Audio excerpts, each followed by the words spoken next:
Assalamualaikum warahmatullahi wabarakatuh. Kami dari kelompok 9 akan mempresentasikan hasil diskusi kami yang berjudul Sistem Informasi Monitoring Kesehatan Pegawai di Perusahaan. Pertama, saya Ridho Triadi Thomas sebagai moderator, sekaligus akan menjelaskan tentang latar belakang. Kesehatan pegawai merupakan salah satu yang mempengaruhi produktivitas perusahaan. Namun, sulitnya pemantauan kesehatan secara berkala atau pegawai sering lupa atau menunda medical check-up membuat perusahaan membutuhkan sistem yang otomatis dan terstruktur. Selanjutnya ada Rapik yang akan menjelaskan permasalahan. Oke, yang pertama, saat ini belum ada sistem yang mengingatkan jadwal pemeriksaan kesehatan. Mungkin sudah ada, tapi masih jarang, apalagi di Indonesia ini, yang menyebabkan banyak pegawai melewatkan pemeriksaan rutin karena lupa atau tidak tahu kapan waktunya.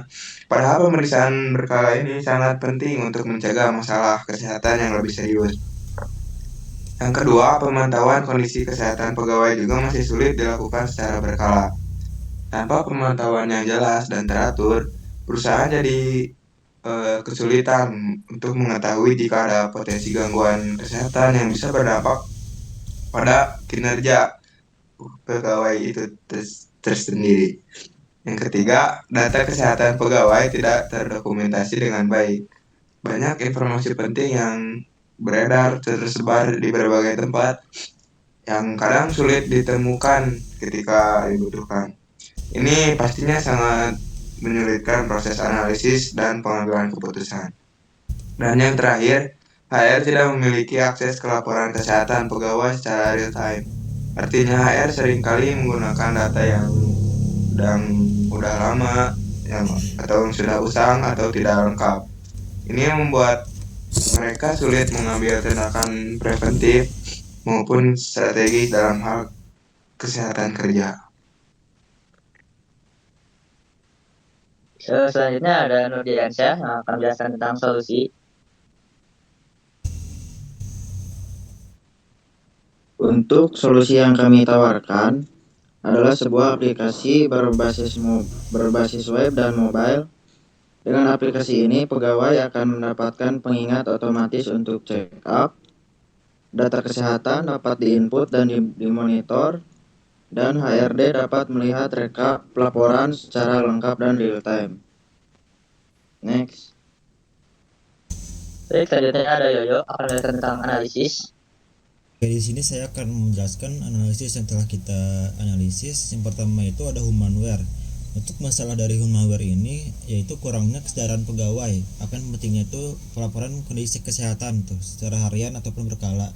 Jadi solusi yang kami tawarkan itu perusahaan perlu melakukan edukasi terhadap pegawai itu pelatihan secara berkala lah. Lalu yang selanjutnya ada technoware atau teknologi yang kita gunakan. Jadi perangkat atau aplikasi yang tidak terintegrasi gitu dengan sistem manajemen atau pegawai yang memiliki akurasi data yang rendah gitu. Jadi solusi yang kita tawarkan itu perusahaan menggunakan aplikasi kesehatan yang terintegrasi, misalnya dengan sistem absensi atau laporan kesehatan harian. Selanjutnya ada orgaware. Jadi di perusahaan itu belum ada SOP yang sesuai gitu. Jadi dari masalahnya itu belum ada SOP atau kebijakan resmi yang mengatur pemantauan atau tindakan dari pegawai. Jadi solusinya itu kita menyusun SOP kesehatan kerja termasuk kebijakan pengecekan kesehatan rutin dan protokol juga yang khusus untuk darurat kesehatan. Selanjutnya ada infoware atau data dan informasi. Jadi dari masalah infoware ini datanya itu tidak tersimpan dengan baik atau tidak dianalisis untuk mendeteksi pola masalah kesehatan. Jadi solusinya itu kita membangun sistem manajemen data yang berbasis digital gitu. Jadi aman juga untuk diakses oleh pihak yang bersangkutan. Selanjutnya ada Dahlia yang akan menjelaskan kesimpulan. Jadi kesimpulan sistem informasi monitoring kesehatan pegawai, produktivitas dan kesejahteraan karyawan secara berkelanjutan. Dan dengan adanya sistem ini, perusahaan juga dapat mengingatkan jadwal medical check up secara otomatis, memantau kondisi kesehatan pegawai dengan lebih efektif, mendokumentasikan data kesehatan secara terstruktur dan aman, dan menyediakan laporan real time bagi HR untuk pengembalian keputusan yang cepat dan tepat. Cukup sekian. Mungkin sekian presentasi dari kami. Mohon maaf jika ada salah kata. Wassalamualaikum warahmatullahi wabarakatuh. Waalaikumsalam warahmatullahi wabarakatuh.